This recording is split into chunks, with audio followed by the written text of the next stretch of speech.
Hello viewers and welcome to #Transformative-JM. Once again, it's always nice speaking to you. Thank you for coming to my channel.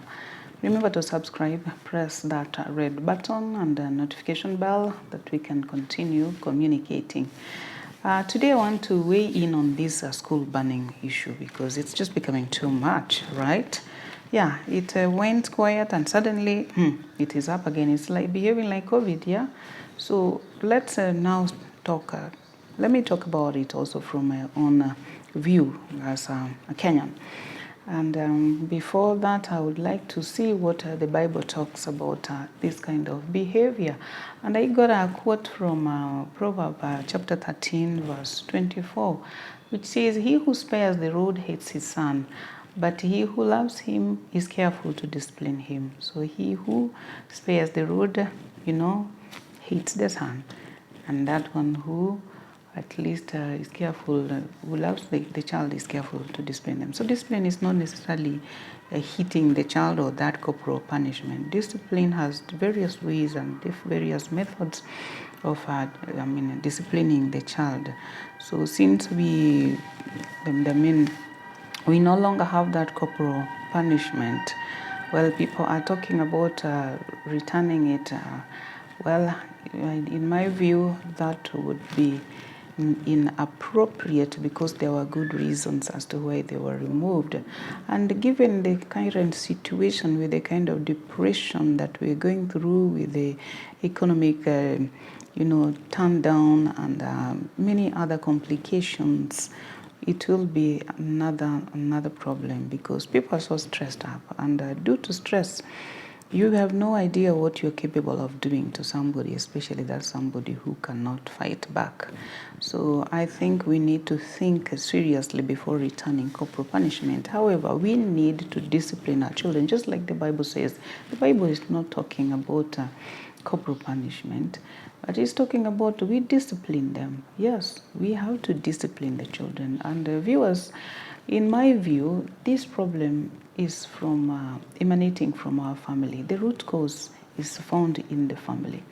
And until we start dealing with it from the family aspect of it, it's going to be hard because everything is just left to teachers. And teachers are also parents. So let's remember they are also parents, and they're also dealing with their issues as parents, and now having other people's children giving them problems. You can imagine that it's a double tragedy. Depression is at times 2. So we need to be very careful when we want to blame teachers or when we want to put all the headache onto the teachers. It is not going to work, and that is why it is not working. So things are failing. So as parents, let's take our full responsibility. If we love our children, let's be careful to discipline them. So discipline begins from the house, from the home, from the family, the society. Yes, because the society is responsible for all the things that are happening now. Exactly. So if each and every individual takes care of the discipline aspect of their children, it might become much easier. Let the teachers teach. Let the teachers concentrate on getting the subjects that they're supposed to teach their children.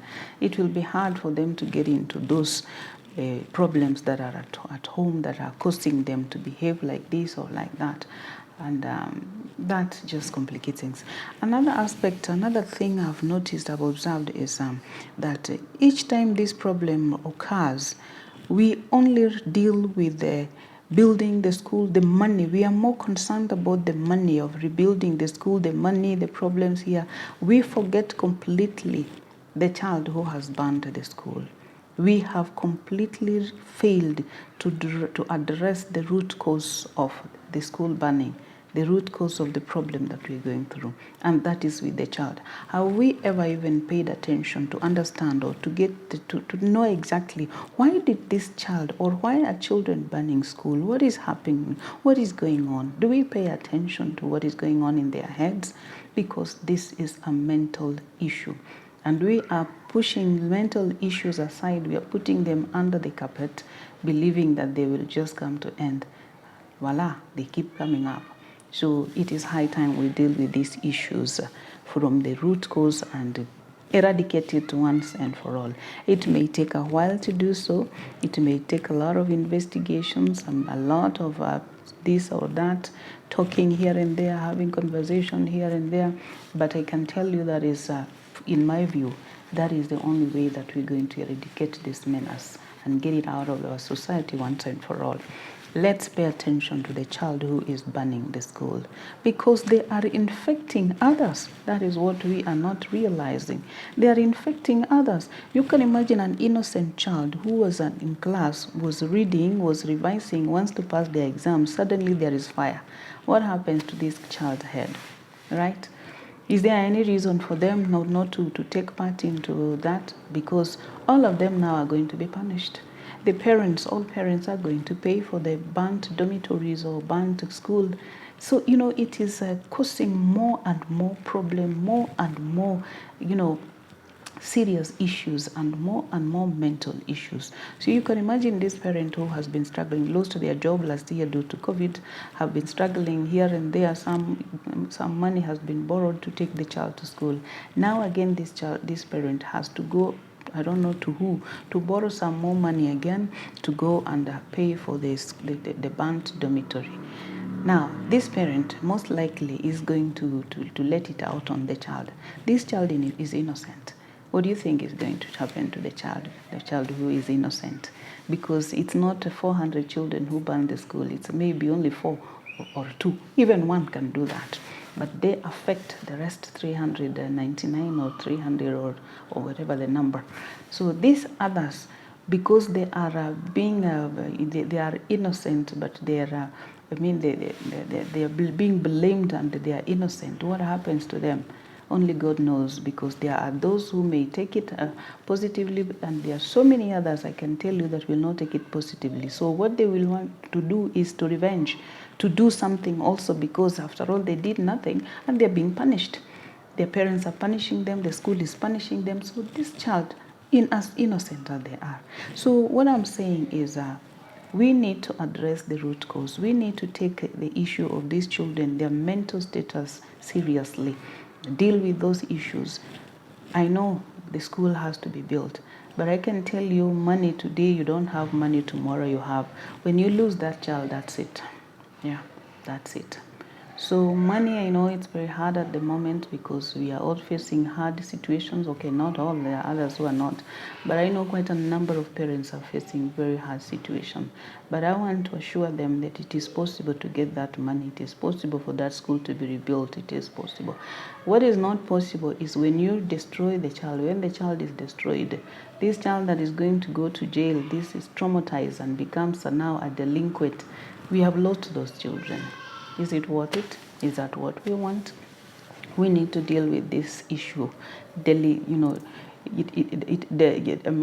is a delicate situation. We need to deal with these children carefully so that we don't lose them, and at the same time they do not influence others or infect others, that now it becomes a bigger problem. It was just a mole and now it becomes a mountain. Now becomes very easy, very difficult to bring down.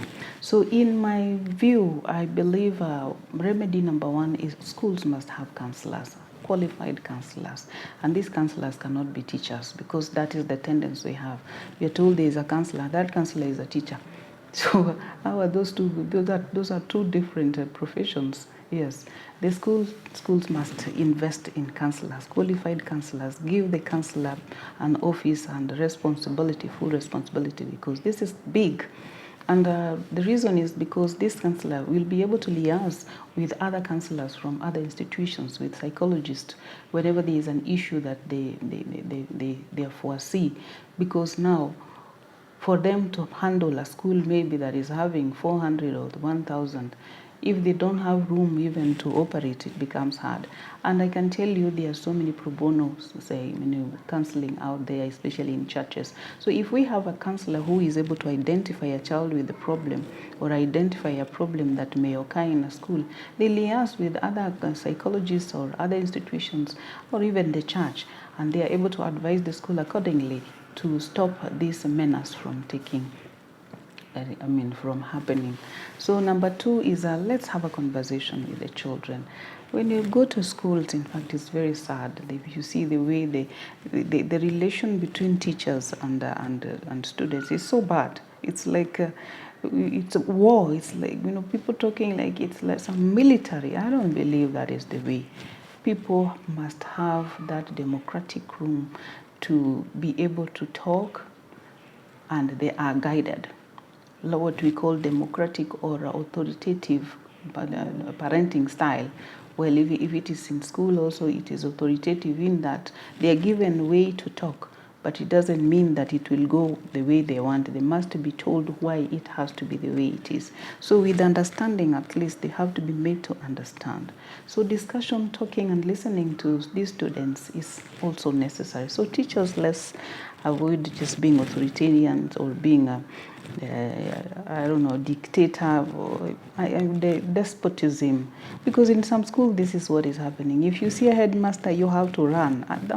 Is a headmaster a lion? That's supposed to be a human being. And we're not saying that they disrespect the headmaster. No.